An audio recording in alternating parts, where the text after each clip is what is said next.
Welcome back to the channel, everybody. Today we're going to be building my fireplace mantle on the stone fireplace. I bought this barn beam at the wood store for like 80 bucks, I think. Really good deal. It's the perfect size and length. So let's enjoy the summer in the shop. Luckily, there's already 4 holes in my fireplace so I can insert some rods into, and I'm going to measure these out to see how far I want them to go into my wood beam.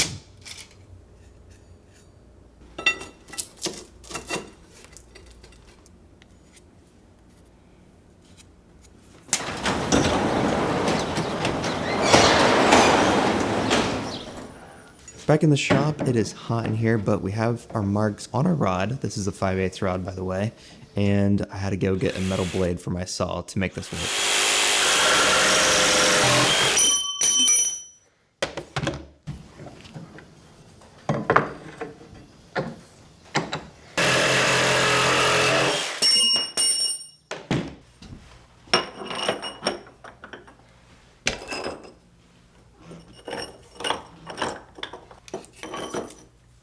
Had to come back to the shop and get my wood beam. This thing is extremely heavy, about 7 foot long, and I have the metal rods in the fireplace, and now I'm mounting it on top of the rods to kind of see what it might look like, figure out where the holes need to go that I'm going to drill. So I'm inching it over to get it exactly in place, measuring both sides to make sure it's right in the center, and now I'm using my square to draw the lines on the back part of the beam to where the holes are going to be.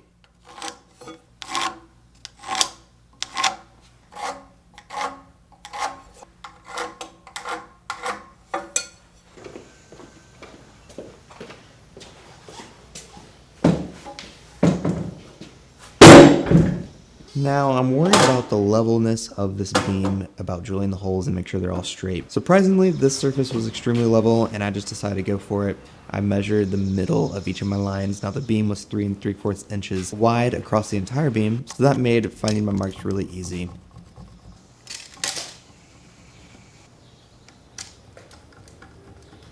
And now this is where I messed up. I decided to put a nail in all of the spots where I think the hole's going to be at. And whenever I'm done nailing all of these in, I decided to put the level on them to see if it's level. It was dramatically not level at all. So I know that was not the right way to do it. This is a 5/8 Forester bit. I do it on a scrap piece, and it is really loose. I'm hoping when I put on the drill press, it's less loose.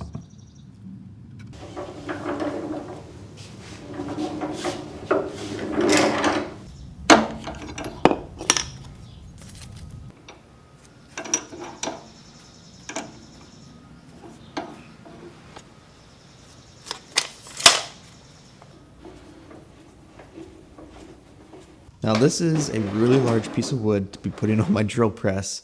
I want to reiterate, this is not a tutorial. This is just a professional homeowner doing his homeowner duties, building a fireplace mantle.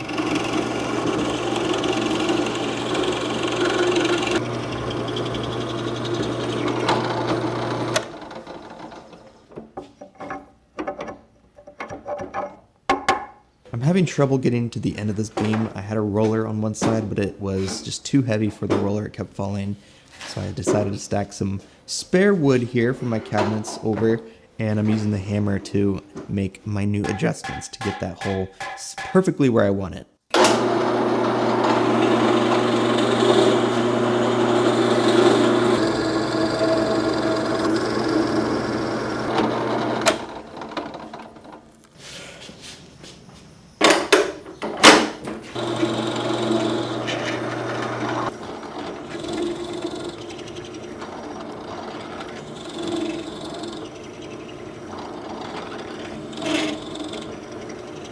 Bringing the beam back to the table, we have one final thing to do. There's this cut edge on this side, and I'm just going to finish cutting off that little chunk of wood.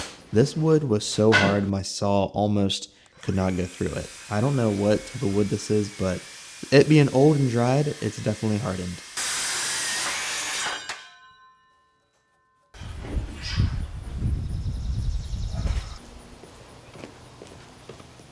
Bringing the beam back inside, I decided to do a test fit, and I got the beams here. I'm clearly having a lot of trouble. I had it the wrong way the first time, so I had to flip it around, and it's still not working. Oh, I need Oh man, I'm gonna need Savannah's help. That is way too heavy. Just help me hold that. See the bolt? Pull it out. There we go. I'm stuck somewhere. Yeah, when you do that, my side goes in. There we go. Wrong way, wrong way. There we go. There's something I haven't told you guys yet, and that is I messed up the measurements of these rods. I was measuring for a 4.5-inch hole into the wood. Well, my drill press only goes about 3.25 inches into the wood. So I need to recut these. I marked where it ends into the wood and where it ends into the wall, so you can see the middle chunk that all needs to come out. I'm just going to count the rings and then cut off that many rings on one end. Counting these rings, I had a little surprise guest. Weston decided to come help me, and I cut these off really quickly.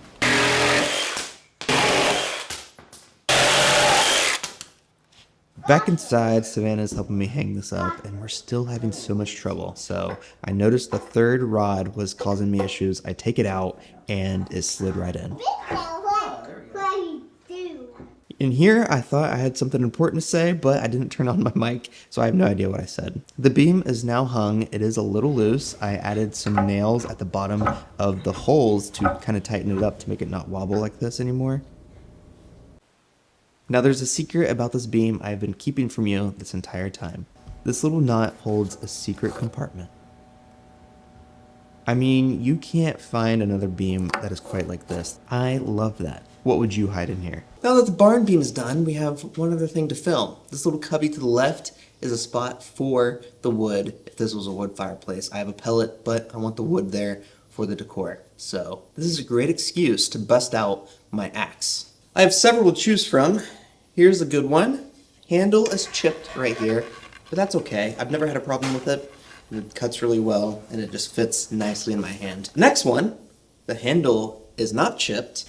Really nice broad head right here. There's even a stamp on the head of the axe. I need to figure out what that is, who made it, and where it was made, and when. That would be really cool. And then this one is a double bit axe. Kind of uncommon. I rehung this one myself. The handle's a little light, but really cool. I think I'm gonna go with this one. Again, I'm a professional homeowner, not a professional axe sharpener. I decided to get my file out and just file the edge a little bit since I haven't used this in a while.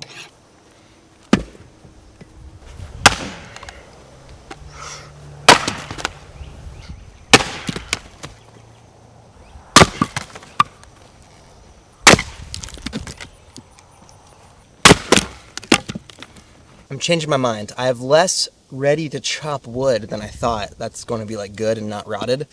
The tree I just cut a couple videos ago looks really good, but it's small enough to where just these pieces might look good down in there. So I don't think I'm going to chop any of this. I'm going to take this back and put it in.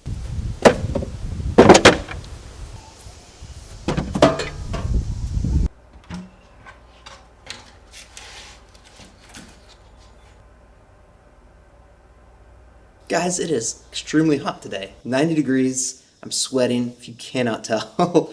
We got a lot done. The living room's coming close to an end. I hope you enjoyed this video. Please keep me and my family in your prayers. Subscribe to this channel if you haven't yet. And I'll see you in the next one.